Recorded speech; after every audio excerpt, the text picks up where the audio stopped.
Now, a couple of years ago, I didn't know we had anybody involved in the First World War in the family.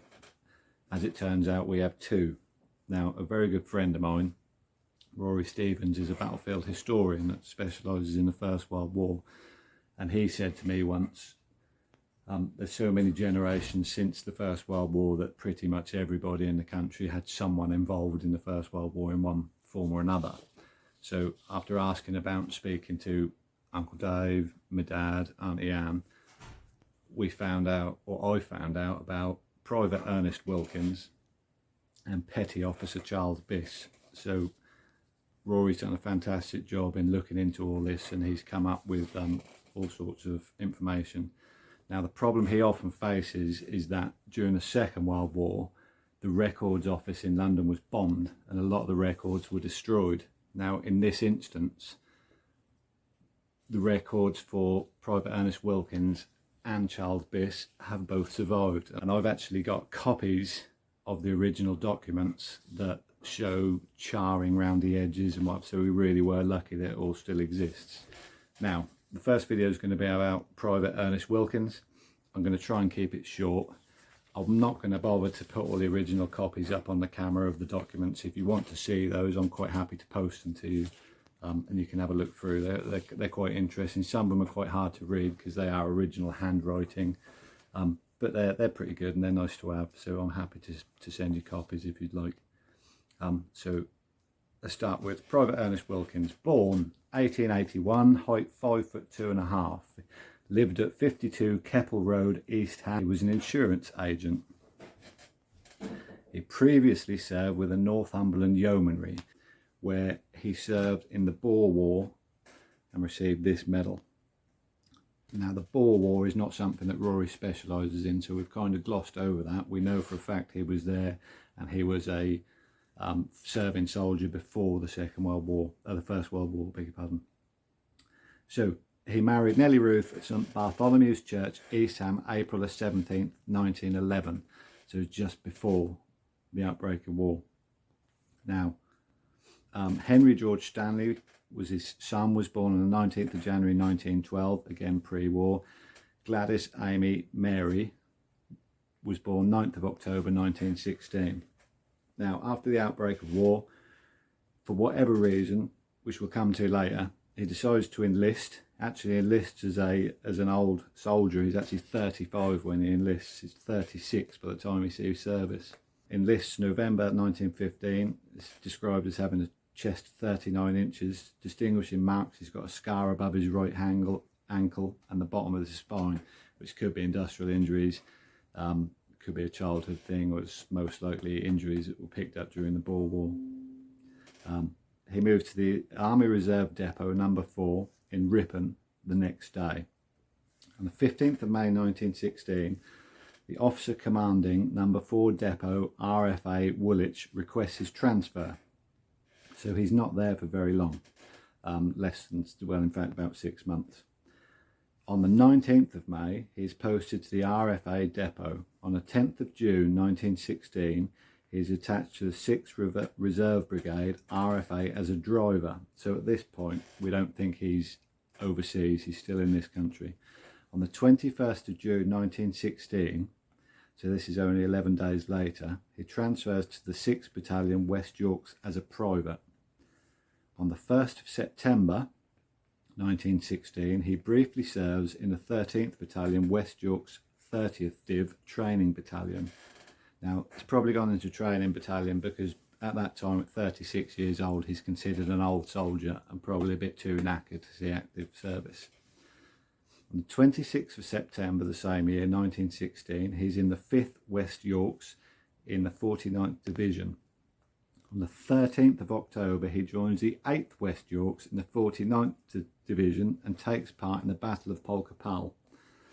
In the 4th of February 1918, he's in the 9th West Yorks 11th Division 32 Brigade.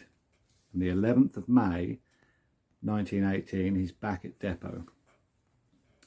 On the 8th of June 1918, he's back in the 13th West Yorks. On the 15th of October 1918, he transfers to 252 Company RE as a pioneer. So in effect, he's had some time in the trenches, and he's now stepping down. So at this point, 1918, he's going to be 40. Beg your pardon. He's going to be almost 40, so he'll be like 37. So he really would be considered an old soldier at that point, particularly for that sort of period in time. So he goes on to waterways and railways and ends his military service in the waterways in France and Belgium, and in particular assisting with hospital barges. Then in England, he would have been at Richborough military port in Kent, which offered a cross-channel barge ferry. So that would have been for salvage of equipment and things that had been used in France. So at the end of the war, they'd have been bringing it all back and what have you.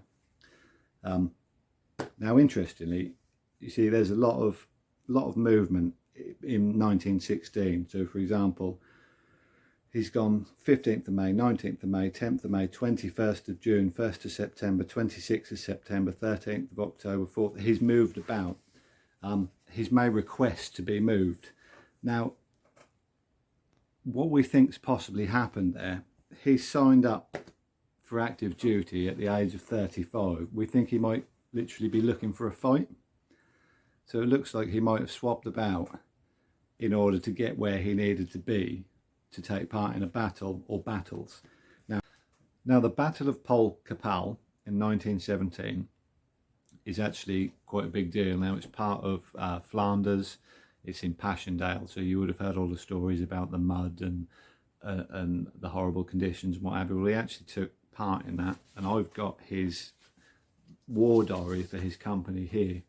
Now his battalion, the 5th Battalion of West Yorks, were in a Martinsat Wood Thiepval wooded section at the beginning of September 1916. From their war diary, they received 2 drafts of men that month, 68 on the 8th and 100 on the 11th. So bearing in mind his service record, it's safe to assume that he joined his unit on one of these drafts. Therefore, what follows is a timeline of his unit's activity whilst he was on active service. 11th and 18th of July, training, practice musketry, bayonet and trench fighting. On the 19th, all day practicing on dummy trenches for a forthcoming attack. On the 20th and the 21st in Martinat's Wood, carrying parties. 22nd to 26th, training on their specialist units. Then he moved into trenches between Lipskig Salient and Thiepval village in support of the 7th Bedfords.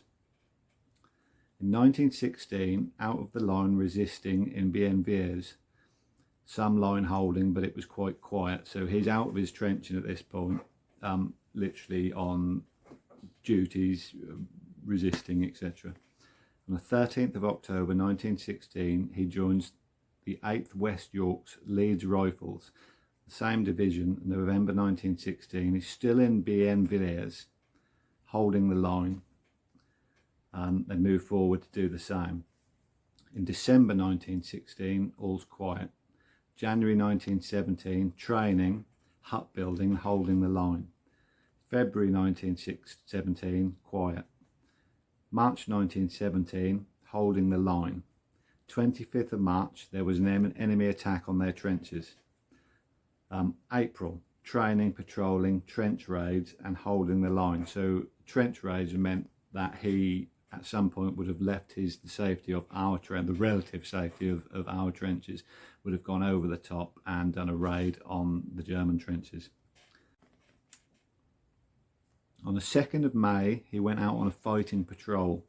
On the 7th of May, he attacked the German line, which again is quite a big deal. So he would have been in a fighting unit. He would have gone over the top, and I can't imagine what it would have been like.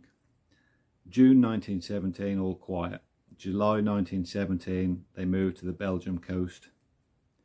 On the 21st of July 1917, suffered severe and heavy gas shelling all along the line, mustard gas used. This incident caused the entire battalion to be more or less gassed, 18 officers and 741 other ranks. Interestingly, when we get later on in this is mentioned, and we'll get to that later. So Ernest almost definitely would have been affected by this. In fact, the rest of his diary, not much. He's not involved in much at all. In fact, December 1917, he's back in barracks in Ypres, Vancouver Camp and Dragoon Camp. Now, the gas part in particular. So at the end of his service, he goes back, becomes a civilian. He eventually becomes a fireman, and I've got a medal in the box for service as a fireman. Now, at the end of the war, he's applied for disability for gas poisoning. His character is described as good. On the 9th of February 1919, he signed a form wishing to leave the army. They've put his birth year down here as 1978, which would actually make him 2 years older than he said he was when he signed up, which would make sense, like I say, because he was an old soldier, so he may have knocked a couple of years off his age there. Now, they do medical tests on him. He's considered B1 medically, B1. He's able to march 5 miles and see to shoot without glasses. He hears well, but he is eventually demobilised in March 1919. Clearly, in his pension record, there is some dispute about his right to a disability pension. It states gas poisoning as a reason, but there is no evidence. Now, Rory, 100 years later, has found the actual diary, which is there, which has the evidence. So they couldn't find it at the time, but yeah, some 100 odd years later, Rory's managed to find it, and he was entitled to his pension, and he never got it because there was no evidence. Now, he was awarded a set of 3 medals, a standard set of medals that everybody got for the First World War. They're known as Pipsqueak and Wilfred. So in my possession at the moment, I've only actually got 1 of them. So the other 2 exist somewhere. It could be that he didn't claim them or never got them, but I think it's unlikely. This is what a full set looks like, and these ones are actually Charles's, but we'll get onto that in the next video.